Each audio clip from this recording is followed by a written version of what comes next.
JRay 501. I'm in the World Socialist website, wsws.org.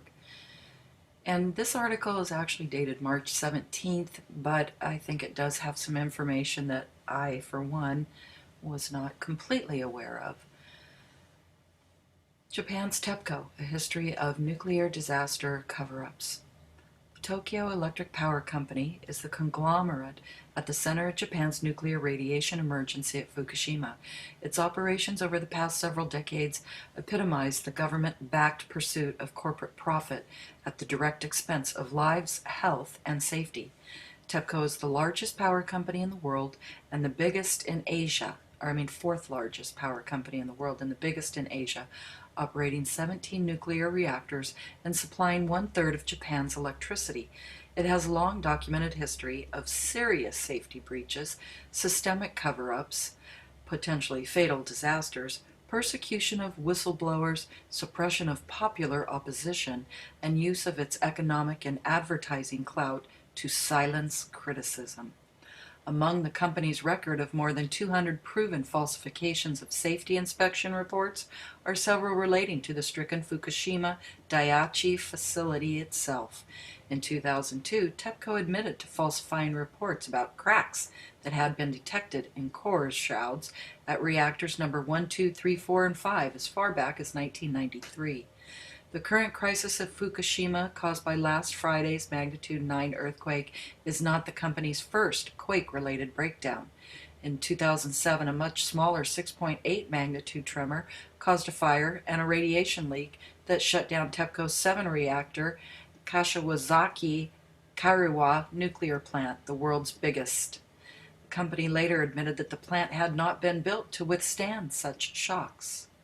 Tepco's record is a case study in the complicity of successive Japanese governments and regulatory agencies over the past 40 years in the safety failures of nuclear power companies.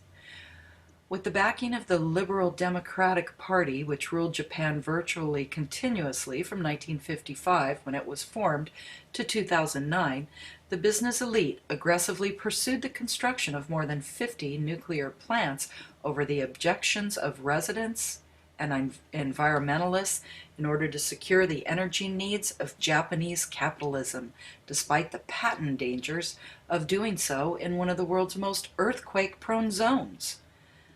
The known nuclear cover-ups, undoubtedly just the tip of the iceberg, began to emerge in 1995.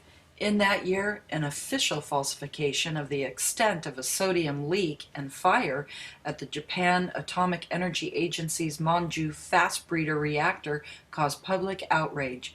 It was revealed that Power Reactor and Nuclear Fuel Development Corporation, the agency then in charge of Monju, had altered reports, edited a videotape taken immediately after the accident, and issued a gag order to the employees.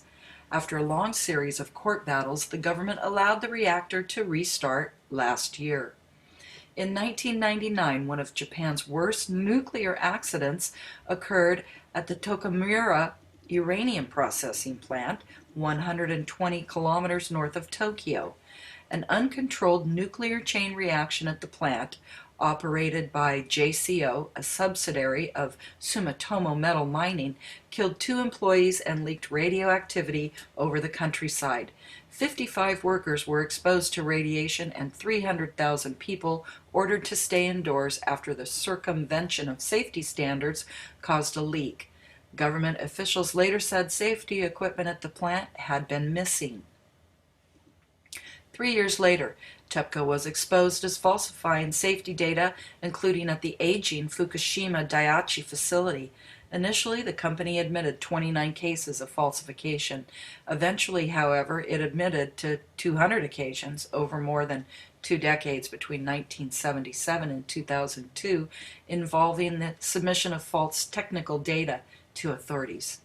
According to the Nuclear Industrial Safety Agency, Tepco had admitted to hide cracks in reactor vessel shrouds in 13 units, including Fukushima Daiichi, 6 reactors, Fukushima Daini, 4 reactors, and Kashiwazaki Kariwa, 7 reactors.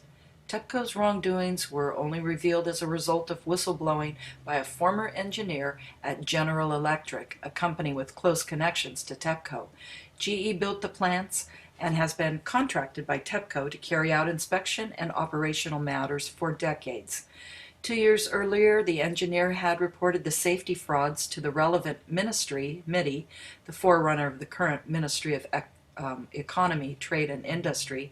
Only have the government supply his name to Tepco and conspire with the company to bury the information. Hitachi, which conducted the airtightness checks for Tepco, was also implicated in the manipulation of test results. On 2 occasions, the pressure readings in Fukushima's #1 reactor were unstable, so workers were instructed to inject air into the container to make it appear that pressure was being maintained.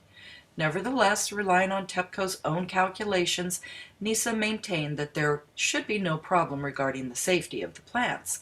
The agency inspects nuclear plants only every 13 months and leaves the inspection of the shrouds and pumps around the reactor's cores to each company. The LDP government feigned concern at these blatant safety breaches, with Sergei Murat, Vice Minister for Economy, Trade and Industry, declaring the company had betrayed the public's trust over nuclear energy. Tepco's senior executives duly resigned, and their successors formally pledged to take all necessary measures to prevent any further fraud. But by the end of 2005, generation had been restarted at all suspended plants with government approval. A little over a year later, in March 2007, the company announced that an internal investigation had revealed a large number of unreported incidences. These included an unexpected unit criticality in 1978 and an additional systematic faults reporting, which had not been uncovered in 2002. Once more, the firm was publicly remorseful. We apologize from the bottom of our heart for causing anxiety to the public and local residents. But the company was permitted to keep operating. Several months later, in July 2007, the 6.8 quake that shut down Tepco's Kashiwazaki Kariwa nuclear plant demonstrated the real nature of the company's assurances. The earthquake, 10 kilometers offshore from the Honshu West Coast plant, caused subsidence of the main structure, ruptured water pipes, started a fire that took 5 hours to extinguish, and triggered radioactive discharges into the atmosphere and sea. The company initially said there was no release of radiation, but admitted later that the quake had released radiation and had spilled radioactive water into the Sea of Japan. Seismologist Katsuhiko Ishibashi warned that had the epicenter been 10 kilometers to the southwest at a magnitude 7, the city would have experienced a major emergency. Amid a public outcry, the government again put on a display of anger. A display of anger. The 2007 disclosure of Tepco's largest nuclear plant contributed to the company posting its first ever losses over the past 2 years. Okay, so they had to do something. The current meltdown and radiation emergency at Fukushima is the inevitable product of the protracted record of Tepco government collaboration, which is being continued by the present Democratic Party of Japan administration. Prime Minister Naoto Kan, like his LDP predecessors, has publicly professed outrage at Tepco's repeated cover-ups in this latest and by far the most serious disaster.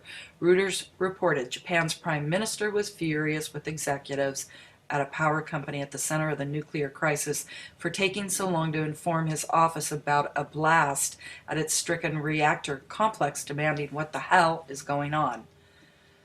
Yeah. Of course, he's got to save face and look like he gives a shit. With the government's backing, Tepco also remains closely interlocked with other Japanese companies. Just weeks ago, on February 23rd, Tepco and Mitsubishi Corporation formed a partnership to take over the management of Electricity Generating Public Company Limited, one of the largest power companies in Thailand. The company's recent expansion extends to the U.S., and in May 2010, Tepco announced an agreement for the planned enlargement of the South Texas project nuclear plant in partnership with Nuclear Innovation North America, LLC, a nuclear development company jointly owned by the NRG Energy Inc. and Toshiba. Within Japan, Tepco is planning to open 6 new reactors, including Units 7 and 8 of the Fukushima Daiichi plant in 2014 and 2015, and Units 1 and 2 of the Higashidori plant facing the Pacific Ocean in northern Japan in 2015 and 18. Last month, residents protested as the company commenced construction in the dark of night on 2 nuclear plants at Iiwa Island in the inland sea of Honshu, Japan's main island, and close to Kyushu Island, where a volcano burst this week.